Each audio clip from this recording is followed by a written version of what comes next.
Pernyataan Presiden Joko Widodo siap dikritik hingga terakhir akan meminta DPR untuk merevisi pasal-pasal karet di Undang-Undang ITE cukup mengejutkan.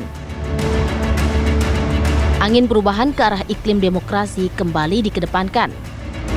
Undang-Undang ITE yang selama ini dianggap beberapa pihak banyak memiliki pasal karet dan dianggap bisa ditafsirkan sepihak hingga mampu memberangus keberanian siapapun yang ingin melontar kritik, tiba-tiba diinisiasi Presiden Jokowi untuk direvisi.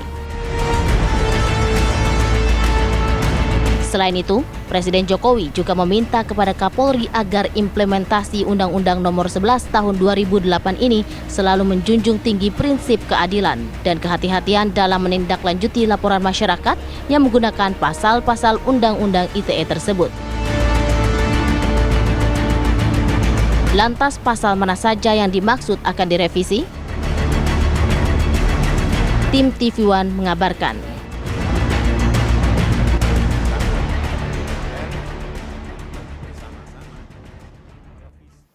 Kalau Undang-Undang ITE tidak bisa memberikan rasa keadilan,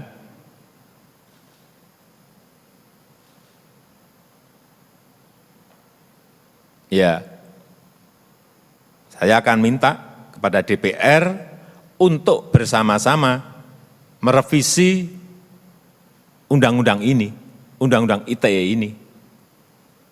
Karena disinilah hulunya. Hulunya ada di sini. Revisi.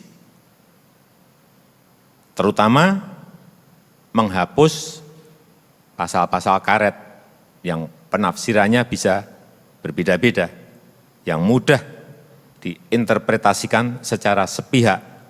Tentu saja kita tetap harus menjaga ruang digital Indonesia, sekali lagi, agar bersih, agar sehat, agar beretika, agar penuh dengan sopan santun, agar penuh dengan tata krama, dan juga produktif.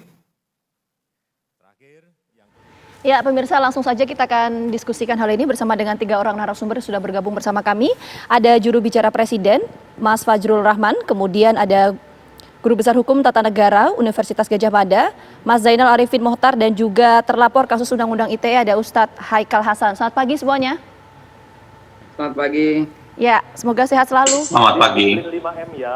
Terima kasih, salam sehat. Pandemi COVID-19. Oke, siap Mas Fajrul. Kalau gitu saya mau ke Mas Fajrul dulu. Mas Fajrul, saya ingin dapat ketegasan dari pemerintah mengenai pernyataan dari Presiden Joko Widodo yang mengatakan akan merevisi Undang-Undang ITE. Apa yang bisa disampaikan mengenai hal ini? Alhamdulillah, keinginan politik atau political will dari Presiden Joko Widodo menerima masukan dan kritik dari masyarakat tentang Undang-Undang ITE.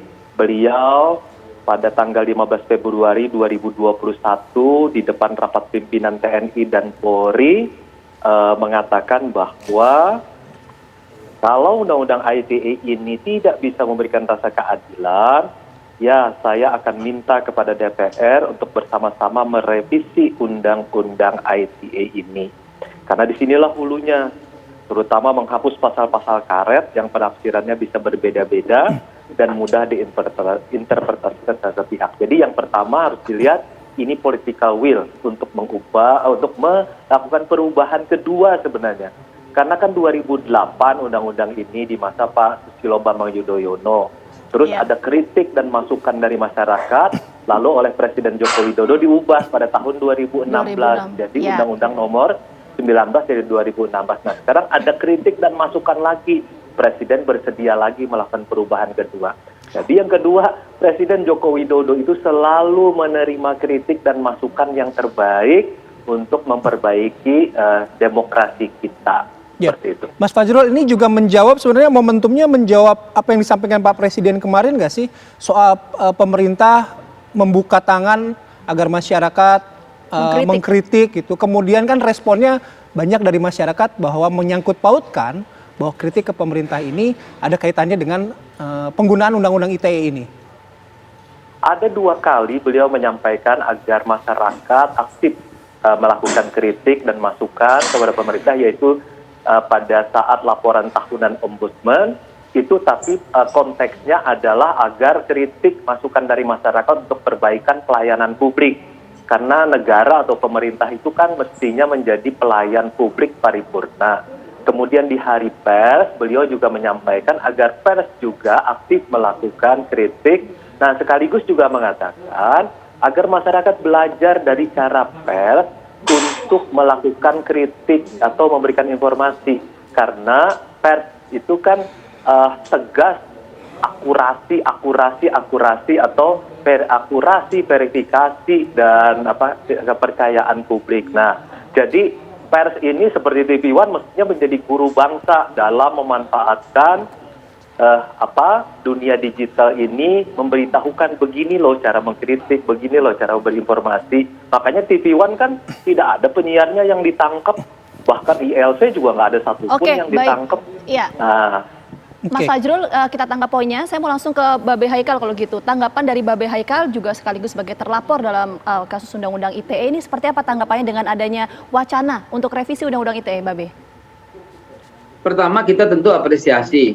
Ini adalah langkah baik daripada Presiden Pak Jokowi dan melanjutkan apa yang telah beliau katakan sebelumnya. Namun ada catatan. Catatannya begini. Undang-Undang ITE itu berlaku tahun 2008. Dan selama pemerintahan Pak SBY, nggak ada masalah. Nggak ada yang kritikan. Ya, kritikan yang ditangkap, kritikan yang diproses, nggak ada. Nggak ada ya. Nah, baru ada masalah di zaman pemerintahan Pak Jokowi. Artinya bisa kita ambil kesimpulan sepihak dulu, sebelum mendengar counter dari Mas Fajrul, bahwa ini yang bermasalah bukan undang-undangnya, tapi aplikasinya. Dan aplikasi itu terjadi pada zaman pemerintahan Pak Jokowi. Namun sekali lagi, apabila ini dirasa terlalu responsif daripada masyarakat, maka oke, kita setuju dan kita dukung ya perubahan pemikiran selama 5 tahun Pak Jokowi yang dulu dengan Pak Jokowi yang sekarang. Kita dukung, terutama ada 9 pasal yang sangat bermasalah, mulai pasal 26, 27, 28, 29, 40, dan 45. Pasal ini yang kami mengusulkan wajib direvisi. Dan kepada DPR, setelah mendengar kata-kata Pak Jokowi ini, tolong direspon dengan segera untuk dirubah. Dan kepada Pak Polri, ya, kepada TNI yang kemarin hadir, ini betul-betul minta perubahan yang drastis. Bahwa ini perintah Pak Jokowi dan ini perintah kepala negara sekaligus kepala pemerintahan yang wajib kita jalankan bersama. Tidak ada lagi orang yang terlapor karena kasus-kasus yang mulai kecil, yang tidak menunjukkan perubahan yang berarti, tapi mengganggu langkah demokrasi. Demikian. Oke, baik Babe. Nanti kita akan tanyakan ke Mas Fajrul mengenai pasal-pasal mana saja yang kemudian akan direvisi dari wacana revisi Undang-Undang ITE. Tapi dijawabnya nanti Mas Fajrul ya. Kami akan kembali hadir usai jeda. Tetap bersama kami di Apa Kabar Indonesia Pagi.